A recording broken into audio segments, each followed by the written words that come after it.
नमस्ते। आज की हमारी चर्चा एक आज़ाद नागरिक के सफ़र पर है।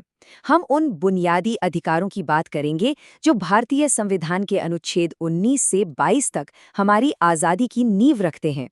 इस पूरे विश्लेषण में हम यही समझेंगे कि एक नागरिक के तौर पर हमें क्या आज़ादी मिली है और कानून असल में हमारी रक्षा कैसे करता है। आज का हमारा रोड मैप बहुत ही सीधा है।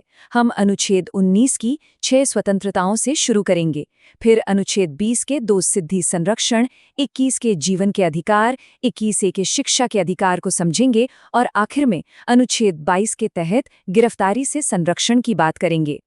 तो चलिए बिना देर किए सीधे गहराई में उतरते हैं और शुरुआत करते हैं अनुच्छेद 19 से, जो हमारी बुनियादी आज़ादी की सबसे अहम नींव है। इन 6 स्वतंत्रताओं को याद रखने की एक बहुत ही शानदार ट्रिक है महात्मा बुद्ध की कहानी। जरा कल्पना कीजिए, सबसे पहले बुद्ध ने उपदेश दिया, यानी अभिव्यक्ति की आज़ादी। उनके बोलने पर लोग इकट्ठे हुए, यानी शांतिपूर्ण सभा करने की आज़ादी। उस सभा ने मिलकर एक संगठन या संघ बनाया। फिर वो संगठन अलग अलग जगह भ्रमण करने निकला। जहां भी वे गए वहां उन्होंने निवास किया या बस गए, और आखिर में अपना जीवन यापन करने के लिए कोई काम या व्यवसाय शुरू कर दिया। ये कहानी इन सभी स्वतंत्रताओं को एकदम लॉजिकल क्रम में याद करवा देती है। अब संविधान को गहराई से पढ़ने वालों के लिए एक बहुत ही दिलचस्प बारीकी है। अनुच्छेद 19 की इन स्वतंत्रताओं को 19(1) से लेकर 19(1)G तक में रखा गया है, जिसमें से F अब हटा दिया गया है। नियम यह है कि जब भी उपखंड छोटे अक्षरों में लिखे होते हैं, जैसे A, B, C, तो इसका मतलब है कि वो मूल संविधान का ही हिस्सा है। लेकिन अगर वो बड़े अक्षरों यानी कैपिटल लेटर्स में हो, तो समझ लीजिए कि उन्हें बाद में किसी संशोधन के जरिए जोड़ा गया है।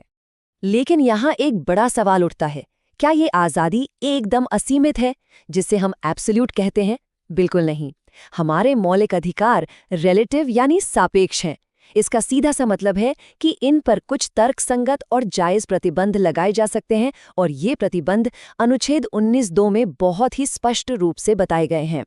अब इस सफर के अगले पड़ाव पर चलते हैं, अनुच्छेद 20 यानी दोष सिद्धि से संरक्षण। मान लीजिए अगर किसी व्यक्ति पर कोई आरोप लगता है, तो संविधान उसे किस तरह की ढाल देता है, आइए देखते हैं। अनुच्छेद 20 के तहत पहली ढाल है भूतलक्षी विधियों से संरक्षण। इसका बहुत ही सीधा सा मतलब है कि किसी भी इंसान को ऐसे कानून के तहत सजा नहीं दी जा सकती जो उसके अपराध करने के वक्त लागू ही नहीं था। मतलब कानून हमेशा आगे की तरफ काम करेगा, वो पीछे जाके किसी को सजा नहीं दे सकता। दूसरी सुरक्षा एक बहुत ही शानदार सिद्धांत पट्टी की है, जिसे डबल जियोपार्डी कहते हैं। ये एक बहुत ही साफ नियम है कि किसी भी व्यक्ति को एक ही अपराध के लिए 2 बार सजा नहीं दी जा सकती। सीधा सा हिसाब है, एक अपराध मतलब सिर्फ एक सजा। और इस ढाल का तीसरा और आखिरी हिस्सा है आत्मा अभिशंसन से आज़ादी। अनुच्छेद 20 का 3 ये सुनिश्चित करता है कि राज्य किसी भी नागरिक को खुद अपने ही खिलाफ गवाही देने या सबूत पेश करने के लिए मजबूर नहीं कर सकता। चलिए अब मानव अस्तित्व के सबसे कोर हिस्से की ओर बढ़ते हैं।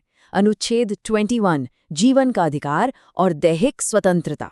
ये शायद हमारे पूरे संविधान में दिया गया सबसे गहरा और अहम अधिकार है। इस अधिकार के सार को अगर एक मज़ेदार कहावत में पिरोना हो तो वो होगी, मौज लो रोज लो। इसका मतलब है कि जिंदगी एक बार मिली है, इसे पूरी आज़ादी और खुशी के साथ जीना चाहिए। और इस खुशी में निजता का अधिकार, अपनी पसंद के कपड़े पहनना और अपनी व्यक्तिगत पसंद चुनने की पूरी स्वतंत्रता शामिल है। लेकिन इस बात को कानूनी रूप से समझना भी बहुत ज़रूरी है।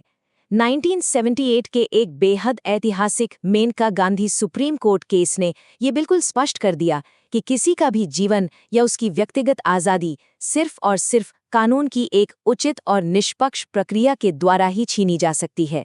इसे किसी मनमाने तरीके से नहीं लिया जा सकता। इसी जीवन के अधिकार में एक बहुत ही खूबसूरत और महत्वपूर्ण अध्याय और जुड़ा, जो है अनुच्छेद 21(a) यानी शिक्षा का अधिकार। ये 6 से 14 वर्ष के बच्चों के लिए शिक्षा को एक मौलिक अधिकार बनाता है। इस अधिकार का सफ़र काफ़ी दिलचस्प रहा है। साल 2002 में 86 संविधान संशोधन के द्वारा इसे अनुच्छेद 21(a) के रूप में जोड़ा गया। इसके बाद 2009 में शिक्षा का अधिकार अधिनियम यानी RTA एक्ट पास हुआ और अंततः 1 अप्रैल 2010 को इसे पूरे देश में लागू कर दिया गया। अब तक तो हमने नागरिकों को मिलने वाले अधिकारों की बात की, लेकिन जरा सोचिए, क्या होगा अगर राज्य को किसी अपराध के होने से पहले ही उसका शक हो जाए? यहाँ से हमारी चर्चा का रुख थोड़ा बदलता है और हम राज्य की निवारक शक्तियों की ओर मुड़ते हैं। और ये हमें हमारे आखिरी पड़ाव अनुच्छेद 22 पर ले आता है, गिरफ्तारी से संरक्षण। ये अनुच्छेद बताता है कि जब किसी को गिरफ्तार किया जाता है तो कानून के कौन से नियम लागू होते हैं। दरअसल अनुच्छेद 22 दो तरह की हिरासत की बात करता है, दंडात्मक और निवारक। दंडात्मक यानी प्यूनिटिव निरोध वो सामान्य गिरफ्तारी है जो कोई अपराध होने के बाद होती है, जबकि निवारक यानी प्रिवेंटिव निरोध का मतलब है किसी अपराध को होने से रोकने के लिए महज शक के आधार पर की गई गिरफ्तारी।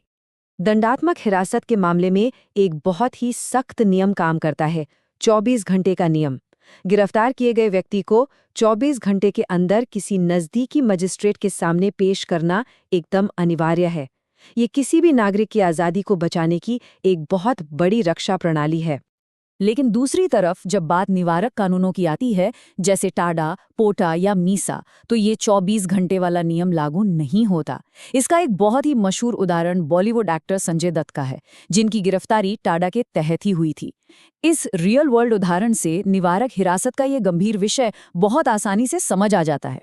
तो आखिर में एक बहुत बड़ा सवाल खड़ा होता है, अगर मौलिक अधिकार हमारी आज़ादी की रक्षा करते हैं तो हम अनुच्छेद 19 की स्वतंत्रताओं और अनुच्छेद 22 के तहत राज्य की शक्तियों के बीच संतुलन कैसे बनाते हैं? आज़ादी और सुरक्षा के बीच का ये बैलेंस ही लोकतंत्र की सबसे बड़ी और दिलचस्प बहस है। इस विचार पर जरूर गौर कीजिएगा।